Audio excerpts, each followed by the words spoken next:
अस्सलाम वालेकुम स्टूडेंट, कैसे हैं? I am Mohammad Usman. जैसे कि स्टूडेंट आप जानते हैं हमारी लेक्चर सीरीज मैथ पार्ट 2 उसके ऊपर जारी है। तो आज हम डिस्कस करने जा रहे हैं एक्सरसाइज 4.4 और उसका क्वेश्चन नंबर 4 एंड 5 जो कि इम्पोर्टेंट शॉर्ट क्वेश्चंस बनते हैं बेटा।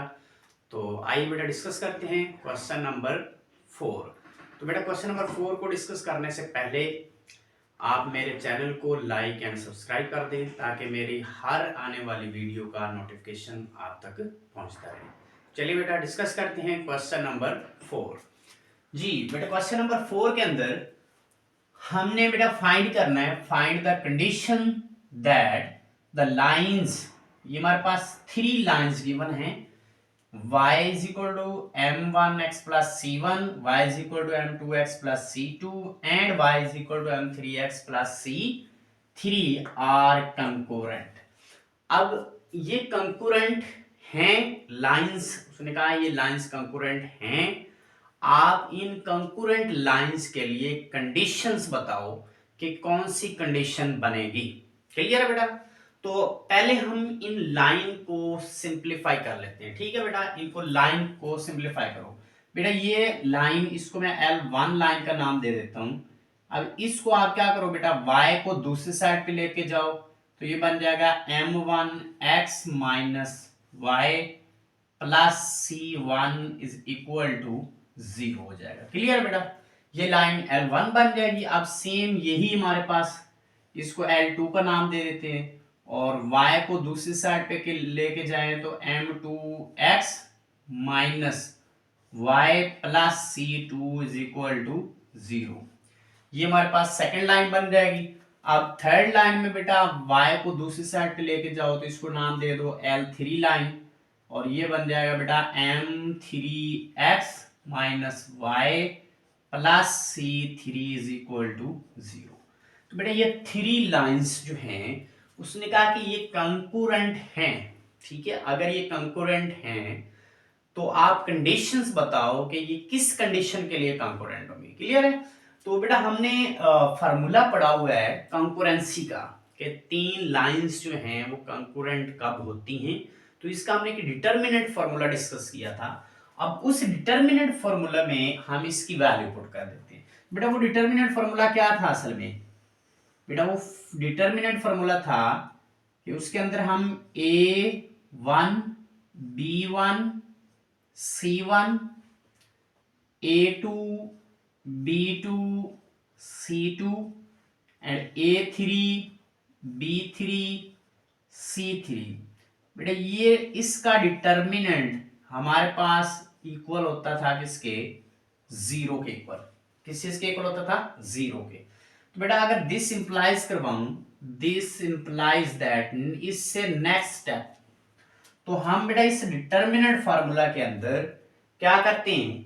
वैल्यूज पुट करते हैं। बेटा A1 जो होगा ये x, पहली लाइन का x का जो कोफिशिएंट है वो होगा और y का जो कोफिशिएंट होगा वो B1 होगा और ये C1 एज इट आ जाएगा। क्लियर है? कांस्टेंट। ठीक है। सेम सेकंड लाइन में x का जो कोफिशिएंट होगा सेकंड लाइन वो A2 होता है और सेकंड लाइन में y का कोफिशिएंट B2 होता है और ये हमारा C2 कांस्टेंट होता है। सेम थर्ड लाइन में x का कोफिशिएंट हमारा A3 हो जाएगा, y का कोफिशिएंट थर्ड लाइन में B3 हो जाएगा और ये कांस्टेंट एज इट आ जाएगा। अब इन्हीं की वैल्यू बेटा पुट कर दो। अगर इनकी मैं वैल्यू पुट करता हूं इसी डिटरमिनेंट फार्मूला में तो x का कोफिशिएंट क्या है बेटा? m1 आ जाएगा। y का कोफिशिएंट कितना है? -1 और कांस्टेंट क्या हो गया बेटा? C1। क्लियर है? अब सेम इसी तरीके से इधर क्या लिखो? m2 -1 C2, m3 -1 C3, इसका डिटरमिनेंट इक्वल टू 0 आ गया। क्लियर बेटा? तो डिटरमिनेंट फार्मूला लिखा, दिस इंप्लाइज किया, इसमें वैल्यूज पुट की और इक्वल टू का क्या रखा बेटा? 0। अब 0 क्यों रखा? क्योंकि क्वेश्चंस में ऑलरेडी बता दिया गया है कि लाइंस कंकरेंट हैं, आप कंडीशन फाइंड करो। ठीक है, तो इस फार्मूले को बेटा एक्सपेंड कर देते हैं। क्या करते हैं? एक्सपेंड। अगर मैं यहां राइट करूं एक्सपेंड R1, बेटा रो 1 को एक्सपेंड कर देते हैं। क्लियर है? इसको अब एक्सपेंड का तरीकाकार क्या है कि अगर हम M1 लेंगे, क्या लेंगे, M1, ये कॉलम भी छोड़ देते हैं बेटा, ये रो भी छोड़ देते हैं, क्या करते हैं, M1 जब लेंगे ये कॉलम भी छोड़ देते हैं, ये रो भी छोड़ देते हैं, रिमेनिंग क्या बचेगा बेटा, ये वाला डिटरमिनेंट। तो इसको आप एज इट लिख लो, ये हमारे पास आ जाएगा -1 C2 -1 C3। इसके बाद बेटा फर्स्ट पॉजिटिव लेते हैं, नेक्स्ट नेगेटिव लेते हैं जब हम एक्सपेंड करते हैं। तो इसके साथ माइनस पहले से है, माइनस फॉर्मूले का, तो माइनस माइनस +1 हो जाएगा। अब बेटा जब इस 1 को लेंगे, ये कॉलम भी छोड़ देते हैं, ये रो भी छोड़ देते हैं। तो जब ये कॉलम छोड़ेंगे, ये रो छोड़ेंगे, तो इधर क्या बच जाएगा बेटा, M2 और इधर क्या बच जाएगा, C2 और यहां M3 और इधर क्या बच जाएगा बेटा, C3, ब्रैकेट क्लोज। अब बेटा हम क्या लेते हैं, C1। जब C1 लेंगे तो C1 जिस कॉलम में है वो भी छोड़ दो, जिस रो में है वो भी छोड़ दो, तो क्या बचेगा बेटा, M2 -1 और M3 -1, determinant is equal to 0 आ गया। क्लियर बेटा। तो क्या किया बेटा, रो 1 को एक्सपेंड किया और हमारे ये रिजल्ट बन गए। क्लियर है। अब ये सिंपल डिटर्मिनेंट है 2/2 ऑर्डर के, तो इसको हम मल्टीप्लाई पहले ऑलरेडी कर चुके हैं, तो इसको हम लिखेंगे बेटा M1। जब हम इसको इससे मल्टीप्लाई करते हैं बेटा, ये बन जाता है -C3। बेटा जब इसको इससे करते हैं तो माइनस फॉर्मूले का आएगा, और C2 को जब -1 से मल्टीप्लाई करते हैं तो -C2 और माइनस फार्मूले का, ये प्लस का C2 बन जाएगा। क्लियर है बेटा, माइनस फार्मूले का माइनस ये प्लस का C2 बन। अब इसी तरह बेटा इसको ओपन करेंगे तो 1 × इसको जब इधर मल्टीप्लाई करेंगे तो बेटा ये बन जाएगा M2C3 और जब इसको इधर करेंगे तो ये माइनस फॉर्मूले का आएगा और M3C2 आ जाएगा। ब्रैकेट क्या कर दो बेटा, क्लोज कर दो। अब इस पे आ जाए तो C1 आएगा बेटा, जब हम इसको इधर मल्टीप्लाई करेंगे ये आ जाएगा माइनस का M2 और जब इसको इधर करते हैं तो माइनस फॉर्मूले का माइनस इसके साथ है, ये हो जाएगा बेटा प्लस का M3 इज इक्वल टू 0। बेटा ये वाला 0 एज इट आ गया। क्लियर है। अब यहां पे बेटा ये तो इसको तरतीब दे सकते हैं बेटा, ये बन जाएगा M1, इसको तरतीब दो, C2 को पहले लिख लो बेटा, -C3 इसको बाद में लिख लो। तो तरतीब हम इस तरह लगा सकते हैं। ठीक है। अब इसके अंदर बेटा तरतीब लगा दो, तो पहले इसको मल्टीप्लाई कर दो। ठीक है। ये देखिए बेटा M2C3 -M3C2 और C को अंदर मल्टीप्लाई करो तो प्लस माइनस ये बन जाएगा M2C1, ये C1 जब इससे मल्टीप्लाई होगा तो ये बन जाएगा M3C1 इक्वल टू क्या हो गया बेटा, 0। क्या हो गया, 0। अब बेटा इसके अंदर क्या करो, M2 वाली वैल्यू में से M2 कॉमन ले लो, फिर M3 में से M3 वाली वैल्यू में से M3 को कॉमन ले लो। ठीक है। तो बेटा ये हमारे पास बन जाएगा M1 × C2 - C3। तो यहां देखो बेटा M2C3 ये है, ये वाला, ये एक वैल्यू, ये M2 वाली है बेटा और इधर से ये M2 वाली है। तो देखो M2 इधर भी है, M2 इधर भी है, तो दोनों में से M2 कॉमन आ रहा है, तो इधर क्या लिखो बेटा M2 और यहां देखो M2 कॉमन चला गया, क्या बच गया C3, क्या आ गया C3। यहां क्या हो गया बेटा -M2 कॉमन चला गया, क्या बच गया C1। क्लियर हो गया। अब देखो बेटा ये वैल्यू हमारे पास क्या है M3 और इसमें भी बेटा क्या है M3, तो M3 इसमें से और M3 इसमें से कॉमन आ रहा है, तो इसको क्या लिखो प्लस का M3 बेटा कॉमन ले लें और देखो M3 कहाँ चला गया, क्या बच गया बेटा C1, इसको मैंने पहले लिख दिया क्योंकि ये पॉजिटिव वाला है, इसको पहले लिख लिया। अब M3 कहाँ चला गया, इधर -C2 बच जाएगा, तो -C2 को आपने यहां लिख लेना है, इक्वल टू क्या आ गया 0। तो ये मेरे पास बेटा ये जो इक्वेशन आई है M1 into C2 minus C3 ये वाली, plus M2 into C3 minus 1 और इसके बाद M3 into C1 minus C2 is equal to 0। ये मेरी बेटा क्या आ गई, रिक्वायर्ड कंडीशन। क्या आ गई, रिक्वायर्ड कंडीशन, रिक्वायर्ड कंडीशन। तो यही कंडीशन मैंने फाइंड करके बताना था। उसने कहा लाइन कंकरेंट है और आप कंडीशन बताओ कि ये किस कंडीशन के लिए कंकरेंट होगी। तो बेटा इस कंडीशंस के लिए ये लाइंस क्या होंगी, कंकरेंट होंगी। क्लियर बेटा। अब नेक्स्ट क्वेश्चन है, determine the value of P such that the lines, ये 3 लाइंस गिवन है, first second and third meet at a point.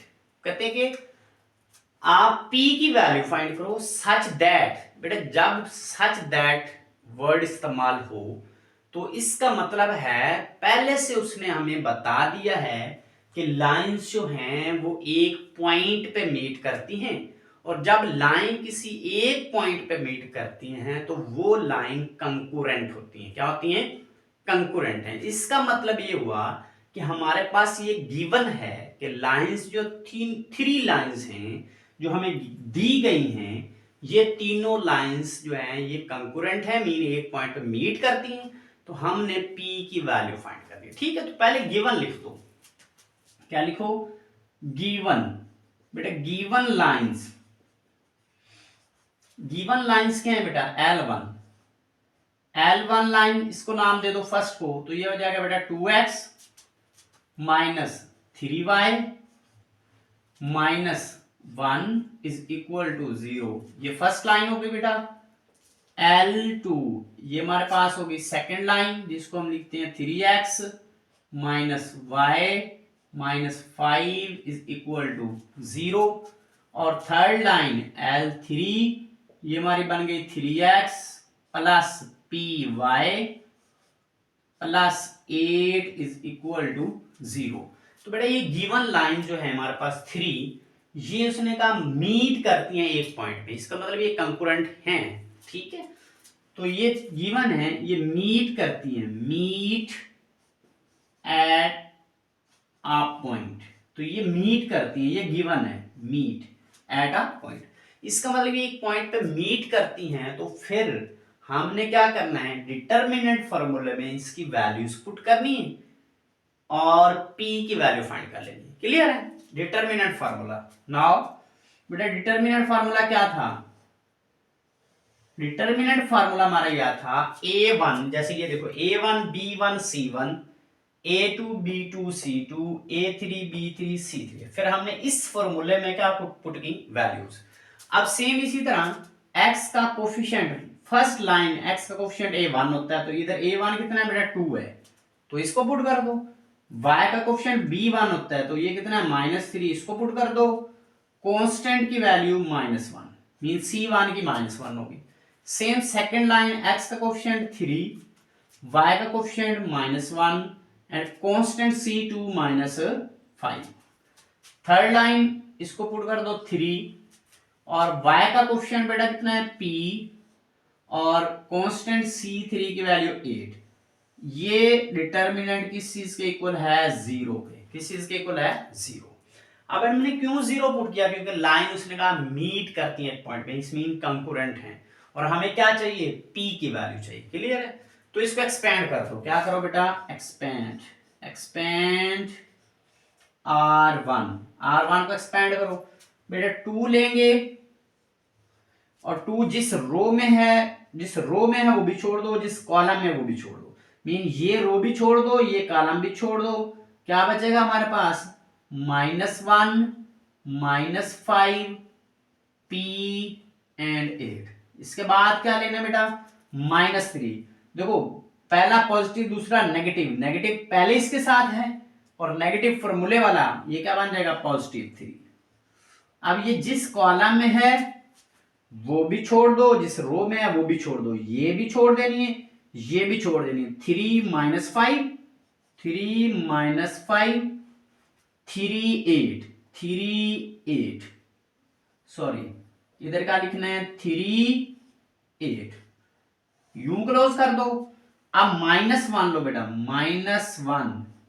-1 जिस कॉलम में है वो भी छोड़ दो, जिस रो में है वो भी छोड़ दो, ये भी छोड़ दी, ये भी छोड़ दी, क्या बचेगा, 3 - 1 एंड 3 into p, ये आ गया, इज इक्वल टू क्या हो गया बेटा, 0। क्या हो गया, 0। अब आप इसको इससे मल्टीप्लाई करो तो बेटा ये बन जाएगा 2, 8 को 1 से -1 से तो -8, माइनस फॉर्मूले का माइनस इसके साथ प्लस, 5 को p से तो 5p हो गया। क्लियर है बेटा। अब 8 को 3 से तो ये बन जाएगा 24, और माइनस फॉर्मूले का और -5 के साथ प्लस, 5 मल्टीप्लाई बाय 3 15। क्लियर है बेटा। -1 इंटू 3 को p से 3p, और 3 1s are 3, लेकिन माइनस ये माइनस फार्मूले वाला प्लस का 3 इज इक्वल टू क्या हो जाएगा, 0। अब बेटा इस 2 को मल्टीप्लाई करो, -16 प्लस 10p हो जाएगा बेटा, और इसको जब इससे मल्टीप्लाई करेंगे तो ये बन जाएगा 3 into, ये बनेगा बेटा 39 बनेगा। इसको ऐड करेंगे तो 29 और 10 39 हो जाएगा, और इस माइनस को अंदर मल्टीप्लाई करो, -3p -3 इज इक्वल टू क्या आ जाएगा, 0 हो जाएगा। क्लियर है। अब क्या करना है बेटा, इस 3 को इससे मल्टीप्लाई कर दो और 10p में से 3p निकाल दो, तो बेटा ये बन जाएगा हमारा 3p बच जाएगा। देखो बेटा 10p में से 3p निकाल दो, 7p बचेगा। कितना बचेगा, 7p। अब इधर कितना बच गया बेटा, -16 -3, ये हो गया माइनस का 19, -16 ये माइनस का 3 तो माइनस का 19, और इस 3 को जब इससे मल्टीप्लाई करेंगे तो ये 117 आ जाएगा, इज इक्वल टू 0। अब 117 में से जब आप निकालेंगे 19, तो इसको बेटा यहां कर रहा हूं, तो जब हम इसको इधर हल करेंगे तो 7p - 19 प्लस 170 में से 19 निकाल दो तो ये बच जाएगा बेटा 7p plus 98 is equal to 0 हो जाएगा। क्लियर बेटा। यहां से 7p - 19 प्लस 117, ये इसमें से माइनस करो, प्लस का 98 बचेगा। अब 98 को दूसरी साइड पे ले जाओ तो ये बन जाएगा बेटा माइनस का 98, और p इज इक्वल टू 98, और इसके साथ नीचे 7 को डिवाइड कर दो, और p is equal to -14। 7 1s are 7, 7 14s are 98। अब ये p की वैल्यू हमारे पास कितनी आ गई बेटा, 14 आ गई। तो हमने क्या फाइंड करना था, p की वैल्यूज फाइंड करनी थी, p की वैल्यू फाइंड करना थी, और उसने कहा था लाइंस क्या हैं, कंकरेंट है, तो आप p की वैल्यू फाइंड करो। ठीक है बेटा। हमने क्या किया, लाइंस लिखी, लाइंस लिख के उसके बाद डिटरमिनेंट फॉर्मूले में वैल्यू पुट की, और उसको एक्सपेंड किया, और p की क्या कर ली, वैल्यू फाइंड कर ली। क्लियर बेटा। तो ये क्वेश्चंस शॉर्ट क्वेश्चन में मोस्ट इंपॉर्टेंट है, तो बेटा इसको आप अच्छे से करेंगे। तो इंशाल्लाह बेटा नेक्स्ट वीडियो में हम और जो क्वेश्चन हल करने वाले बहुत इंपॉर्टेंट हैं। तो नेक्स्ट लेक्चर के लिए इजाजत दें बेटा। अल्लाह हाफिज।